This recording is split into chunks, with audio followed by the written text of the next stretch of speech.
This program is rated PG. It contains themes and scenes which may not be suitable for very young audiences. Parental guidance is advised. Be advised that the views and opinions of the hosts and guests do not reflect those of the station.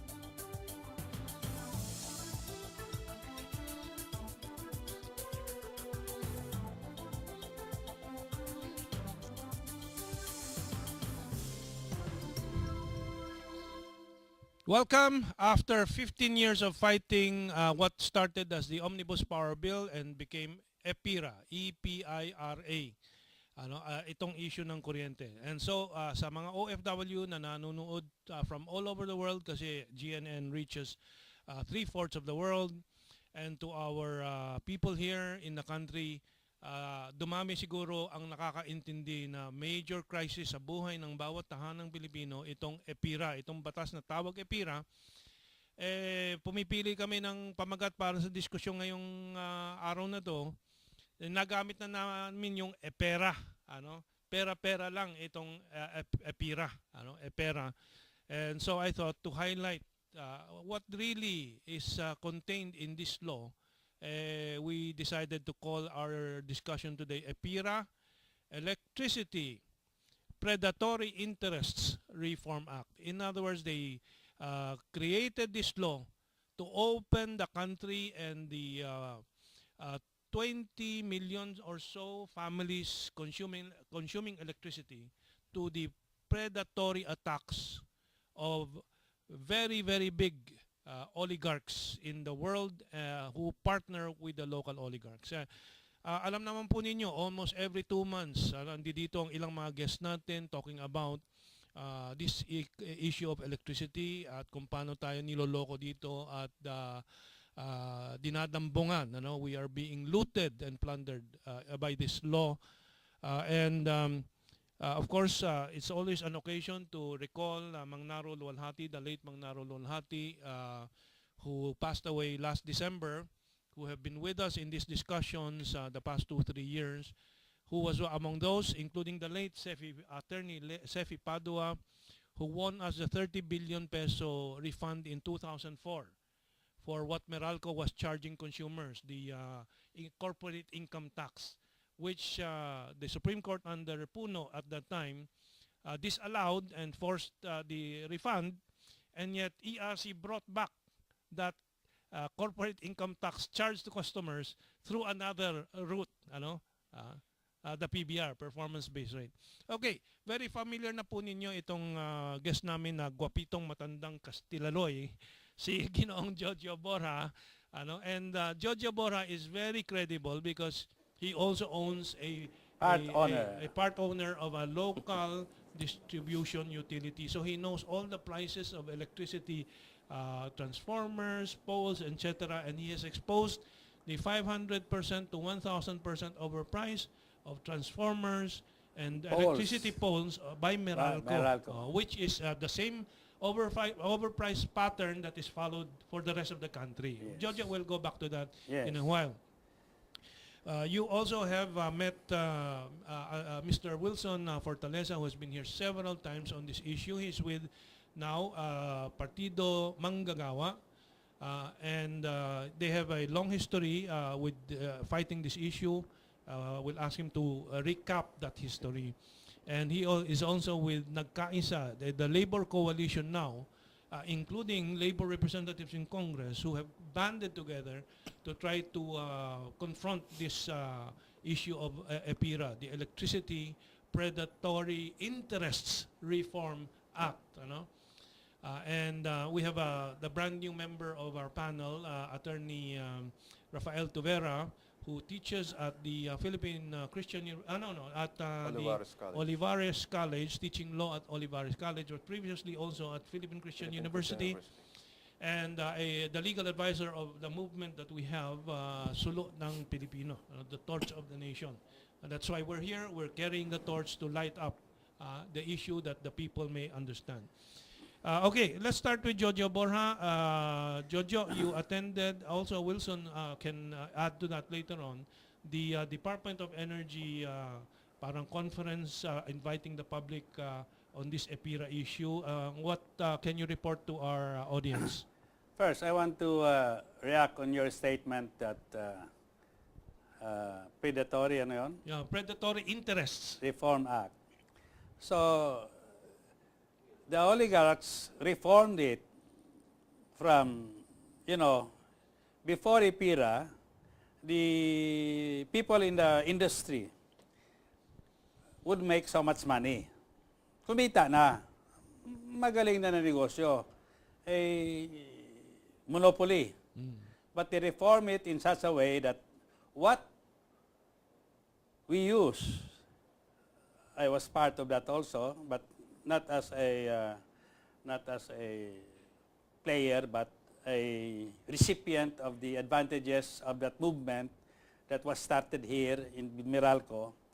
What we used to make in 1 year, in 4 years, we make in 1 year. So Now, times 4 ang kita. That was how it was reformed. So pinera talaga nila. Tama yung sinasabi mo. Actually, when this started, I called it Electric Power Deform. Deformed. Electric Power Industry Deform Act, hindi reform. Diniform, baluktot nila yung batas. Well, anyway, go ahead. No. Now, the Department of Energy and the Energy Regulatory Board, who were very active in espousing the Reform Act in favor of the industry players, parang nagpakita ng mea culpa. They are beginning to realize that they made a very lousy mistake. Instead of protecting the interest of the consumers, all these years they have been protecting the interest of the industry players. So, they are around now, they're trying to ask people, ano bang magawa natin para ma-reforma? But I have realized that this is only to diffuse the anger of the people. Yeah. I have realized that... Jojo, we both attended the ERC issues session between ERC and the distribution utilities. No? Yes. Pero dalawa lang ang representing consumers, ikaw at ako, at siguro 50 distribution utilities ang represented doon. Kaya ang sinasabi ng ERC, paano natin ma-assure ang reasonable cost? Where I stood up and said, why reasonable cost? Even the EPIRA gives the concession to public welfare by saying dapat least cost. Pinakamababang singil sa taong bayan ang dapat sinisingil. Then you gave a lot of impassioned remarks there, which the chair at that time, si Commissioner Non, tried to stop you and wanted to call the sheriff or something.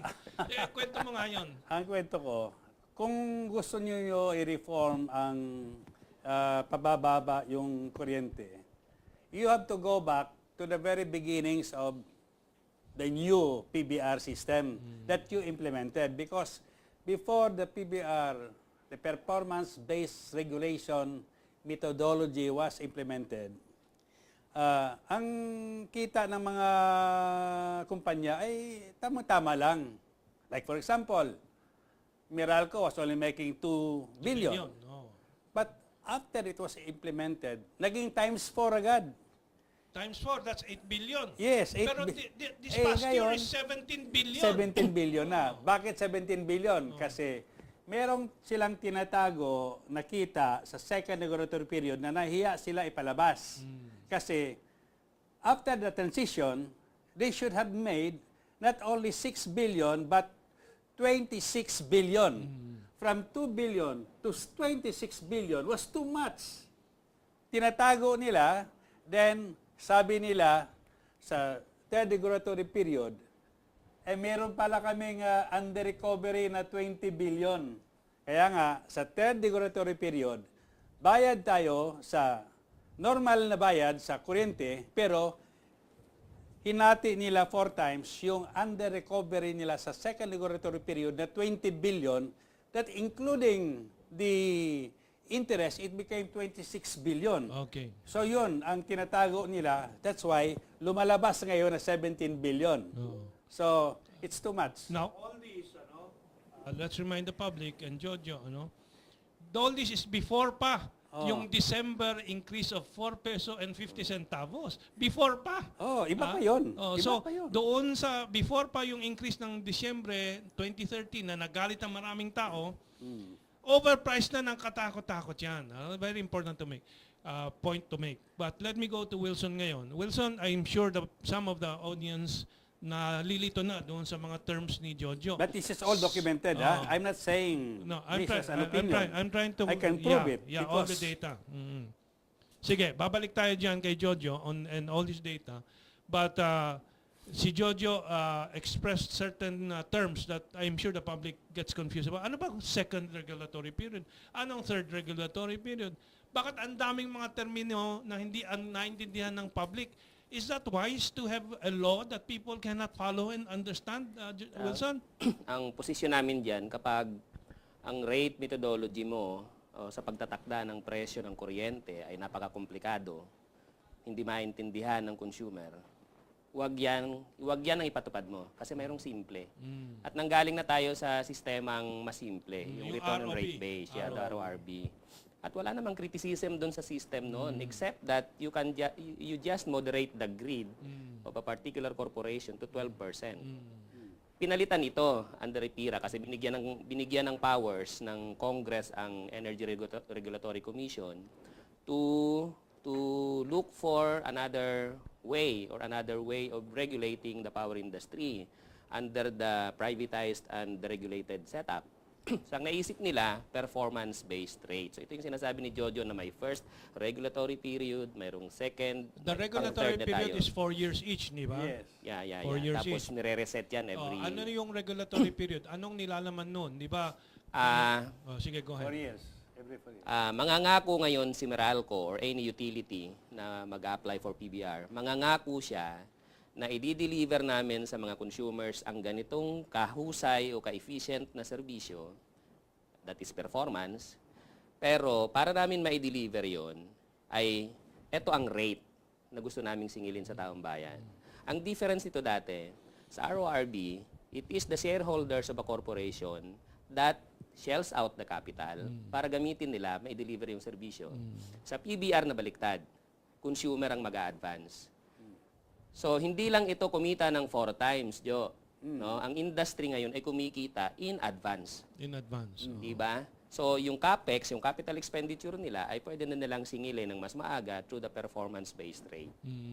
Now, kung yung capital galing sa consumer, bakit hindi consumer na ang magmay-ari, no? Nung operations na yon? Bayaran lang sila ng management fee. Bayaran sila ng management fee, Wilson. Dapat Ganyan ang electric cooperatives na lahat ng gastos, capital expenditure, operational expenditure, sagot lahat ng consumers 100%. Pero non-profit kasi ang mga electric cooperatives. Kaiba sa private distribution utilities na may negosyo Okay. ito. Pero So magkaibang model talaga yung negosyo at yung serbisyo. Kaya yung isa ay gustong i-recover yung kanyang investment as quick as possible, di ba? Yung consumers naman, ang habol ay mas mababang presyo. Pero ang sasabihin ng iba, yung cooperatives, failure yan, and so on and so forth. What's your reaction to that? Ay marami talagang problema sa industriyang ito. Lalo kung ang pananaw naman ng gobyerno dito sa industriyang ito ay negosyo, hindi talaga maaayos kahit ang electric cooperative. So ang electric cooperatives natin, kailangan ding reformahin. It's a poor shadow of private distribution utilities. Pero kaiba lang ang kanyang model, non-profit siya. So maraming nalulugi, diba? Pero hindi siya ganong pinagkikitaan ng mga sinasabi ni Jojo kaninang mga malalaking oligarchs na sinasabi natin. One of the important points before I go to Attorney Tuvera, I'll go back to Jojo. No? Kasi doon sa DOE hearing, sabi niya, may tumayo na kailangan talaga i-privatize kasi bago ma-privatize ang National Power Corporation, which is 90% privatized na ang generation assets today, the National Power Corporation was bleeding because of its debt. Ano? Anong reaction mo dyan, Jojo? I'm talking about Mindanao, no? Sabi, kasi it appeared that Luzon, because of the economies of scale, was making a little money. Okay? Before EPIRA? National Power, before EPIRA. National Power, okay. Ang Mindanao palaging nalulugi. So, sabi nila, yeah, subsidizing Mindanao. Pero sabi ko, bakit mag-subsidize sa Mindanao? Eh, hydro naman kami. Sobra ang power namin. Okay. So, yun pala, in Mindanao during that time, the issue was not walang power or mahal ang kuryente, kasi mura man ang Mindanao, but there was kalokohan. There was pilferage in a massive scale. Okay. And ERC allowed it to happen. Okay. At that time, so, the person who said yesterday that if we did not take over, NPC was profusely bleeding because of Mindanao. Sabi ko, mali ka. Nalaman na natin ano ang diferensya. Now that we know the difference, we can correct it. But the problem is, before we corrected it, sinasabi nyo, mas mabuti pa, ibenta na lang ito sa mga oligarch. In other words, Jojo, what you're saying, corruption ang problema, ang solusyon nila privatization. Samantalang dapat, yung pagsusugpo or to control the corruption is the answer. Nakita na. Hindi nakita noon na pilferage. Utility firms were accusing the poor of stealing electricity, where, in fact, they were the ones in cahoots with national power, short-changing national power in the billions of pesos, and that is what caused the bankruptcy of national power. Bininta na lang. But was national power bankrupt or was it still viable? Kasi as you were It saying, was still viable. even in Luzon, it was making a little money despite the corruption. Di ba? Yes. But I want just to add that pag sinasabi niya noon nagbi-bleed, ngayon taong bayan, 20 million power consumers, nag-hemorrhage buwan-buwan. Hindi nila mapigil yung pagdugo nila na napupunta lang sa napupunta sa isang vampira. Ilang pala vampira, mga pangilinan na yan. Pangil ng mga vampira. Ano? Ang problema, the problem was the pilferage. Okay? That was the one that caused I'm saying that EPIRA is the prescription of a wrong diagnosis. Okay? The diagnosis was they could not diagnose something was wrong, and the consumers were bleeding, and NPC was, because the consumers own NPC. If NPC is bleeding, the consumers bleed also. They bleed. Okay. Hindi nila nakita na pilferage pala. Yung nakita na pilferage, yun sana ang kinorek. Nilagyan ng bandage. Bandage yun, or you should have removed the tumor. Or tourniquet, mag-tourniquet ka muna. Pero ang nangyayari, tumor and all, binigay sa pribado, itinanggalan yung tumor, kumita na. Ang nangyari, yung bleeding, sinaksakan ng swero, napalabas, doon sa bulsa ng mga oligarchs. Alam ng oligarchs.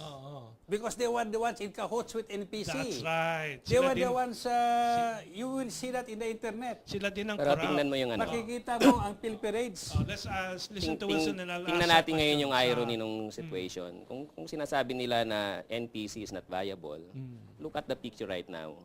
Ang nangyari lang naman, tinake over lang ng private power yung NPC. And the private power right now are earning billions of pesos.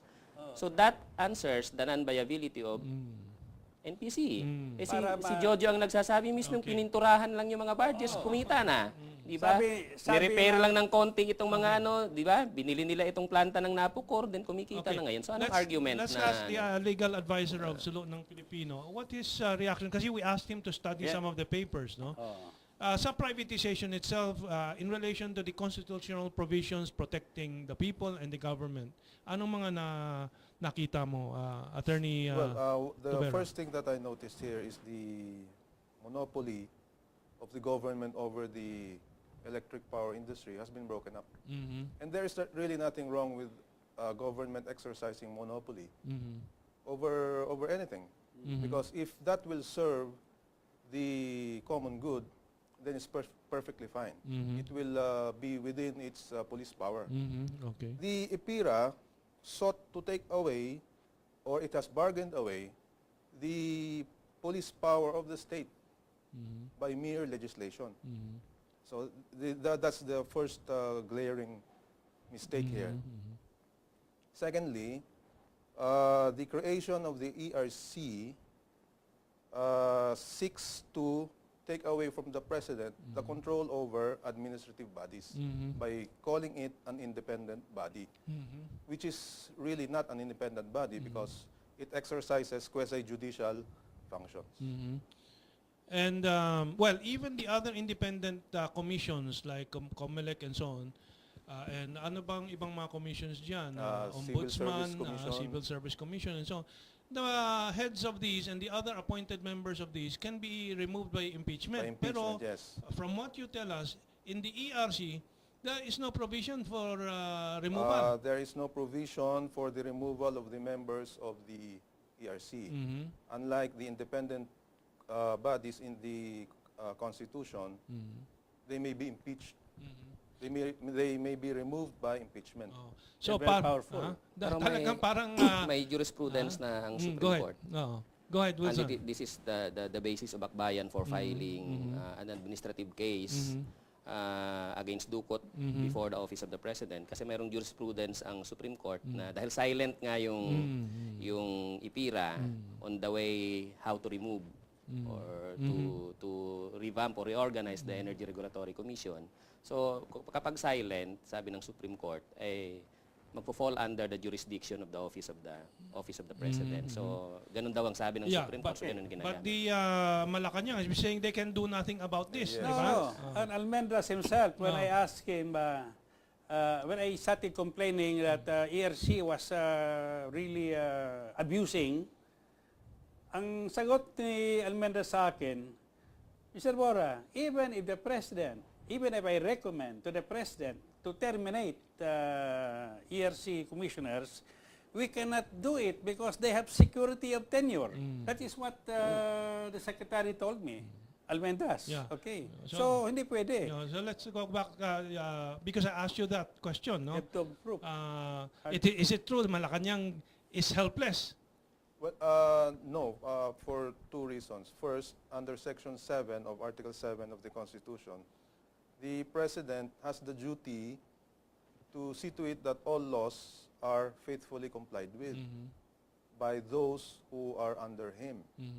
And since, in my opinion, the ERC is under the jurisdiction of the President, then he should see to it that the members of the ERC should comply with the provisions of EPIRA. And secondly, he can always ask Congress to repeal the EPIRA. Okay. Number 2 question. The San Lacasma went to brought up an administrative charge. San Lakas ba yun? Akbayan. Okay. But what about the ombudsman? Aren't these ERC officers and commissioners public officials? Yeah, Yes, They should be Yes. brought to the. They can be brought to the ombudsman. Is that just administrative kung ombudsman? No, that's criminal. Criminal, Yes. Hindi ba? So po pwede talaga. Kung criminal case, if we have documents. Okay. And Jojo has provided us the documents. Okay. Uh, When Secretary Almendra said that I told him, I have evidence to prove that they can be removed. So I gave them a lot of evidence, okay? But after a month or two, they did not act. So that I wrote the President of the Philippines. no. And I gave him a copy of all the documents so that the President answered me. He gave me a copy of the letter addressed to Secretary Almendras to investigate my allegations and that to give me a copy of their investigation to report to the President. I never heard anything from Almendras. So in other words, Wala, they do not want in this to... government, pagdating sa issue ng kuryente, parang the buck can never stop going around, no? Walang magsabi that the buck stops here, di ba? Oo. Okay, we'll take our break. Ang dami pang pag-uusapan dito. So, we'll be back.